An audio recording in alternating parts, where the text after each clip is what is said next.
Alors, est-ce qu'on serait parti pour une petite déambulation dans la gare? Vas-y, on y va.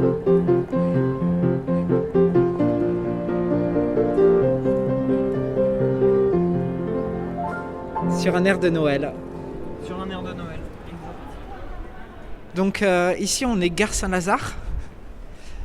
Euh, Qu'est-ce que représente une gare pour toi? Une gare, pour moi, ça représente des voyageurs et des gens qui partent pour retrouver soit leur famille ou autre, ou juste. Enfin, en tout cas, pour moi, c'est un endroit d'évasion. Donc, je te demandais, pour toi, ça représente quoi une gare Mathias Plot? Une gare, pour moi, ça représente des voyageurs, des gens qui partent pour retrouver leur famille ou pas forcément. Ça peut être aussi des gens juste qui partent, qui rentrent chez eux. C'est un endroit de transit. C'est un endroit où les gens circulent pour aller d'un point à l'autre et il y en a qui partent plus loin que d'autres. Et toi, tu es parti longtemps dans les gares.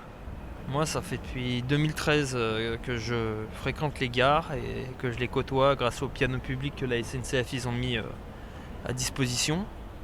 Et voilà, et c'est toujours un plaisir de jouer pour les voyageurs et pour les gens, parce que ça crée du lien, ça crée des connexions, et c'est ça qui a fait que aujourd'hui ça m'a ouvert des opportunités, mais ça m'a aussi fait progresser.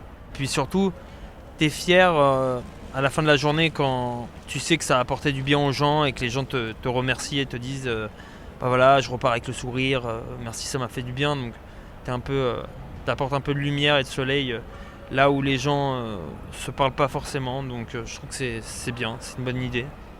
Est-ce que tu as un souvenir du premier sourire, de la première joie que tu as apporté à quelqu'un? Alors le premier, ça sera difficile vraiment de m'en rappeler. Après, je sais que j'ai eu différentes émotions. J'ai eu des gens qui pleurent, ça arrive. Ça me touche beaucoup quand les gens voilà, me disent. Il y a des gens qui m'ont dit t'es le rayon de soleil de ma journée. J'ai eu des gens qui m'ont donné des cartes, il y en a qui m'ont offert des fois qui m'offrent des chocolats, qui m'offrent des choses. Mais ce qui me touche surtout, c'est les gens quand on ressent qu'ils sont profondément touchés par la musique et qui te disent clairement bah, tu m'as fait du bien. Et là, il y a eu différentes réactions. C'est vrai qu'il y en a eu beaucoup. Et j'ai toujours du mal à en garder une vraiment précisément parce qu'il y en a eu tellement. Mais c'est vrai que les personnes qui me disent tu m'as touché, t'as été le rayon de soleil de la journée, ça fait du bien. Est-ce qu'il t'est arrivé de croiser quelqu'un à qui tu as fait du bien et de recroiser cette personne plus tard? Qu'elle te retrouve là où tu es? Ah, clairement, ça m'arrive très souvent, ça. Ça m'arrive très souvent. Il y a beaucoup de gens. D'ailleurs, ce qui est drôle, c'est que il y a des gens. Tu vois, comme j'ai dit, la gare, c'est un endroit de transit. Donc, c'est des gens, soit on les revoit, soit ils prennent la gare au quotidien, ou soit ils la prennent peut-être une fois dans l'année parce qu'ils viennent rendre visite enfin, ils habitent peut-être à 3 heures d'ici. Et t'as des gens voilà, à qui c'est arrivé, qui m'avaient vu genre il y a un an auparavant et un an après ils se retrouvent dans la gare et ils retombent sur moi. Donc ça arrive ces genres de choses. Et même des fois même plus long. C'est déjà arrivé 3 ans après que des gens retombent sur moi. Et toi, ça t'apporte une grande joie. Ouais, c'est toujours ça fait plaisir de revoir les gens. Surtout de voir qu'ils t'ont pas oublié. Tu vois, de se dire que eux ils passent là, tu leur as fait du bien, mais moi je vois plein de gens, donc moi je me rappelle pas forcément d'eux. Donc eux ils reviennent, ils font mais je me rappelle de vous, c'était vous qui m'avez. Moi ça me touche beaucoup de me dire que après un an, ils gardent quand même une partie de moi avec eux et je trouve que c'est sympa. Les compositions que tu offres aux gens dans la gare, comment est-ce que tu les construis? Est-ce que ce sont des idées qui sont soufflées par les gens? Est-ce que ce sont des choses que tu testes ailleurs? Comment est-ce que tu écris à la fois les paroles de tes chansons et aussi tes compositions? Alors mes compos, je les écris jamais en gare. Quand j'arrive en gare, justement, j'arrive avec des choses prêtes, des choses que j'ai déjà travaillées et des choses que soit je joue sur scène après, soit que voilà. Mais après, les gares peuvent m'inspirer peut-être des chansons. Par exemple, ma compo Où es-tu, que j'ai chanté tout à l'heure, je pense que ça parle de la recherche de l'amour. Et je dis à un moment d'ailleurs dans la chanson des milliers de regards courent dans les rues. Voilà, en fait, cette chanson, elle dit beaucoup sur la recherche de l'amour il est partout. Et au final, il est là, mais en même temps, il n'est pas là. C'est la recherche, c'est vraiment la recherche. Et dans les gares, on voit beaucoup de sourires, je rencontre beaucoup de filles, beaucoup de regards où tu te dis, ah, ça pourrait être elle, mais est-ce que c'est vraiment elle? Et la chanson, c'est un peu ça. Je pense qu'il y a une partie des gares qui a dû m'inspirer cette chanson. Cette recherche, en fait. Et ce fait de jouer de la musique, et des fois, forcément, on est attiré par certains regards plus que d'autres. Et on se dit, est-ce que c'est elle? Et voilà, c'est ça, c'est un peu ça le message.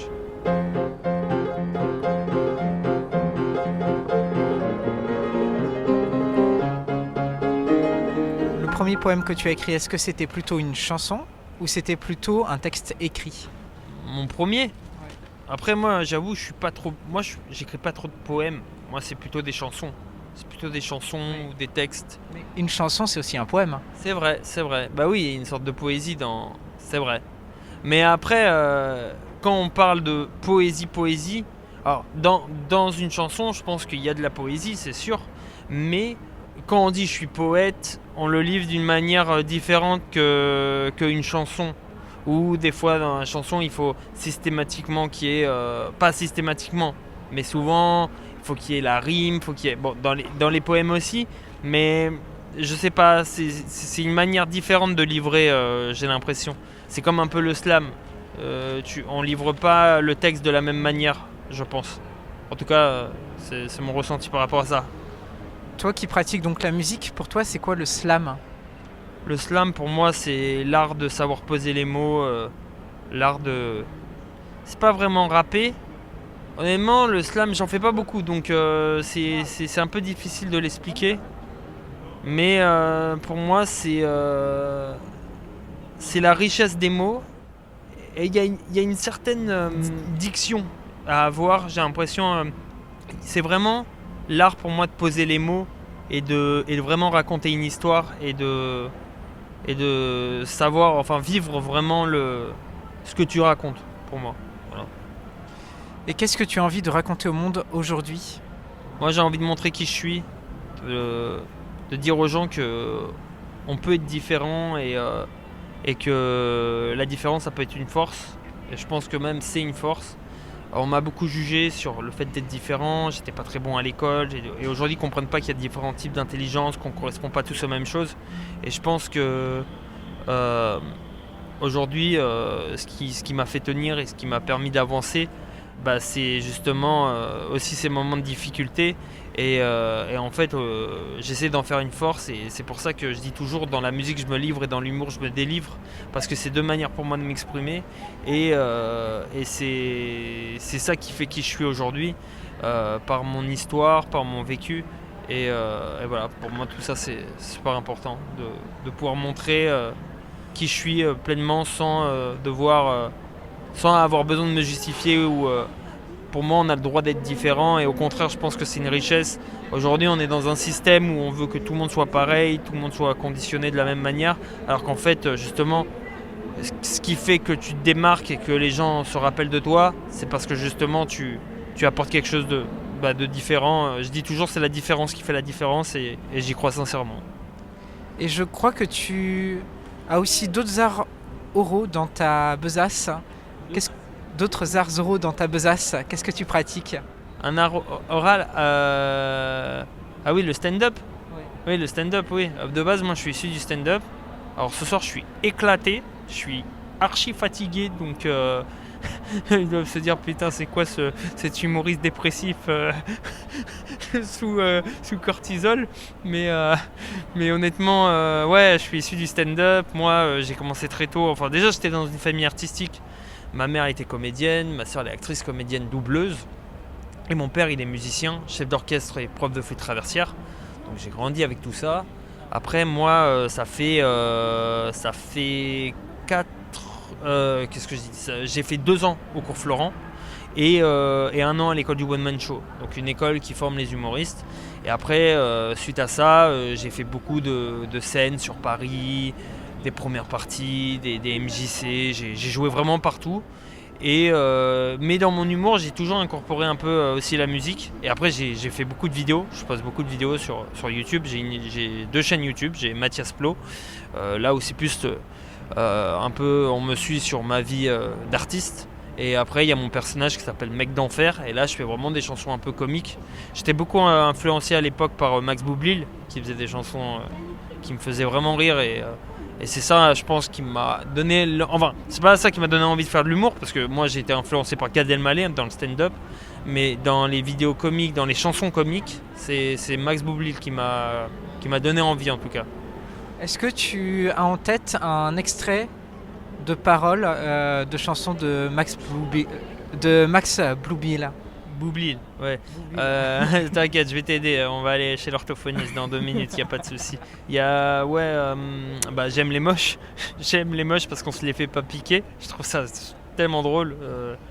J'ai vu ta mère sur Chatroulette. J'ai vu ta mère. Voilà, il y a plein. Moi j'avais son album, je connais beaucoup de ses chansons. Après, ça fait longtemps là, j'avoue que j'ai pas réécouté. Parce que j'écoutais beaucoup quand j'étais plus jeune, mais je connaissais toutes ces chansons par cœur. Donc voilà, mais oui, je connais quelques... là déjà, j'ai cité déjà deux de ces chansons. Tu connais pas un morceau de parole, genre un quart de couplet? Si, un petit... j'ai... Est-ce que tu te rappelles quand on prenait le temps de s'aimer vraiment? Ce soir, je suis là pour toi. J'ai coupé mon téléphone. Je ne veux voir personne. Ouais, bon, j'ai vraiment oublié. Et après, c'est quoi ça fait? Ce soir, tu vas prendre. Oui, tu vas prendre. Et ça fait un truc comme ça. Mais après, il est beaucoup dans la provoque, Max Boublil. C'est ça que j'aime bien aussi. Il s'en fout. C'est des chansons qui font du bien, qui donnent la pêche et en même temps, elles sont drôles. C'est quoi une bonne chanson? Pour moi, une bonne chanson... Après, ça dépend. Hein. Ça dépend si là, on parle dans l'humour ou pas. Mais pour moi, si c'est moi personnellement, je pense qu'une bonne chanson, c'est une chanson qui touche. Après, c'est vrai, ça peut être tout. Parce qu'en vrai, même dans une chanson drôle, ça peut être touchant et en même temps te faire rire et te donner de la joie. Mais je pense que moi, en tout cas, personnellement, une chanson qui me touche, qui me transporte, qui me raconte quelque chose et qui me met, j'ai envie de dire, hors de moi, limite, hors de moi dans le bon sens. Hein. Mais vraiment, c'est quelque chose qui te transporte et qui te touche vraiment au fin fond de ton âme. Vraiment, genre, t'écoutes une chanson et soit tu te reconnais dedans et tu te dis, mais ça, je l'ai vécu. Et même si tu l'as pas vécu, quelque chose qui te prend. Ça te prend et tu n'as plus de mots. Si tu vois, genre la larme elle coule et que c'est automatique, c'est même pas... Limite tu comprends pas mais tu ressens des choses qui s'expliquent pas. Et ben pour moi ça c'est une bonne chanson. C'est des émotions et des vibrations que limite tu peux pas expliquer. Pour moi c'est ça, ça s'explique pas, ça se vit en fait.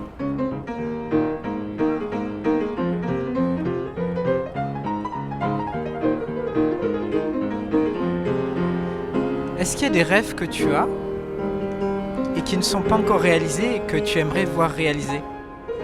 Je pense que après, bon, chacun a des rêves différents. Moi, je dis toujours de toute façon, l'important c'est pas la destination, c'est le chemin qui t'y mène, parce que de toute façon, tu apprends plein de choses comme ça. C'est comme ça que tu te forges, tu crées ton histoire. Moi, j'ai créé mon histoire comme ça. Mais c'est clair que je pense que dans la vie d'artiste, la plupart, enfin on rêve tous d'un Olympia ou peut-être d'un Bercy ou d'un Zénith. Voilà, moi si j'ai eu la chance de faire le petit Olympia, j'ai eu la chance de faire 2 fois en première partie le Casino de Paris, j'ai fait le Palais des Congrès d'Issy-les-Moulineaux, j'ai eu des belles scènes, mais si demain j'ai la chance de faire le grand Olympia, déjà ça serait une belle reconnaissance. Et il y a l'Olympia et le Zénith, je pense que c'est les deux, et après évidemment Bercy, mais bon, déjà avant de viser trop, je préfère déjà me dire que déjà si j'arrive à l'Olympia et au Zénith, c'est que tu as déjà franchi beaucoup d'étapes. Quel est ton public préféré? Quel est le public que tu as le plus aimé? Quel est le public avec lequel tu as le plus aimé partager tes chansons? Hum, Honnêtement, le public de scène, je pense, parce qu'il vient pour toi, il vient pour ça, il paye sa place pour t'écouter, et puis la scène, forcément, tu brilles par les gens aussi qui travaillent dans le lieu où tu performes, que ce soit la lumière, tout ça, ça t'embellit, ça te met en valeur, la grandeur de la scène, l'espace, ces moments de silence qui sont importants et où tu vois que les gens sont vraiment captivés. Et c'est pour ça que aussi j'aime bien jouer dans les gares, parce que en fait ce qui est drôle, c'est qu'il y a beaucoup de passages, beaucoup de bruit, mais quand je chante, tu vois que le temps s'arrête et les gens t'écoutent vraiment. Et j'ai eu déjà des moments, et ça c'est vraiment impressionnant, j'ai déjà réussi à avoir des silences où on avait l'impression que la gare était éteinte. Mais genre vraiment que les gens t'écoutent et ils sont là, quoi. Ils sont là, ils sont captivés. Mais genre, t'as l'impression qu'il n'y a plus de train. Il n'y a plus de train, il n'y a plus d'annonce, il n'y a plus rien. C'est juste, les gens sont à un concert et alors on est dans une gare. Voilà, donc public de gare, forcément, j'aime beaucoup. Mais évidemment, pour moi, la scène, c'est là où l'esprit cabaret aussi, j'aime bien. L'esprit cabaret, j'ai eu l'occasion plusieurs fois de participer par une amie qui organise ça, qui s'appelle Daisy, ça s'appelle les Wonder Cabaret, et c'est vraiment une ambiance où il y a de tout. Il y a du burlesque, il y a du chant, il y a de la danse, il y a du transformisme, pardon.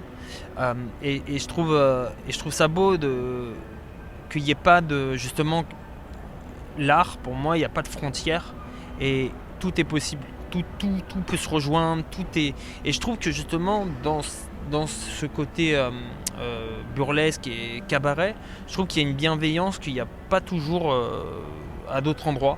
Alors, il y a des endroits où j'ai performé, où c'est génial, où les gens sont très bienveillants et on est tous ensemble. Et heureusement que majoritairement c'est comme ça. Mais il y a aussi des endroits où des fois c'est très compétitif et c'est qui sera le meilleur, Moi, la musique, pour moi, c'est pas une compétition. Je suis pas là à dire je suis mieux que toi ou je suis toi. Personne n'est au-dessus de personne. Chacun propose ce qu'il sait faire, ce qu'il aime. Mais c'est vrai que moi, ça me dérange. Je trouve ce truc-là, tu le retrouves beaucoup dans le stand-up. Les gens de ah ouais, faut que je sois meilleur que lui. Il y a un humoriste une fois qui a dit sur scène, j'étais sur une scène ouverte et un gars, il dit ouais, nous on est content quand certains humoristes se foirent, parce qu'on sait que derrière on peut faire mieux. Et moi je trouve ça c'est la phrase d'un faible, parce que au final ça veut dire que tu as besoin que le mec soit nul pour être bon. En fait tu brilles parce que le gars il est pas bon, et tu joues sur ça, tu t'appuies sur le fait que ah bah ouais il est pas bon, donc voilà. En fait ça veut pas dire que t'es fort, ça veut juste dire que tu profites d'un moment de faiblesse, alors qu'en fait justement là où t'es fort, c'est le mec cartonne, et toi derrière tu rebondis et tu remontes là, tu vois. Soit t'es aussi bon, soit t'es meilleur. Mais toi, tu t'appuies sur un truc de ah le mec il est pas bon, alors c'est cool, moi je vais être bon. Bah oui, mais en fait t'es bon parce que tu t'appuies sur voilà, je trouve que c'est facile en fait. C'est facile et c'est dommage. C'est dommage.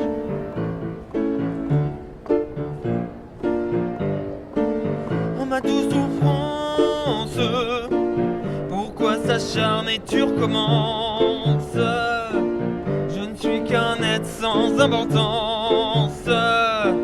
Sans lui je suis un peu bavard, je déambule seul dans le métro.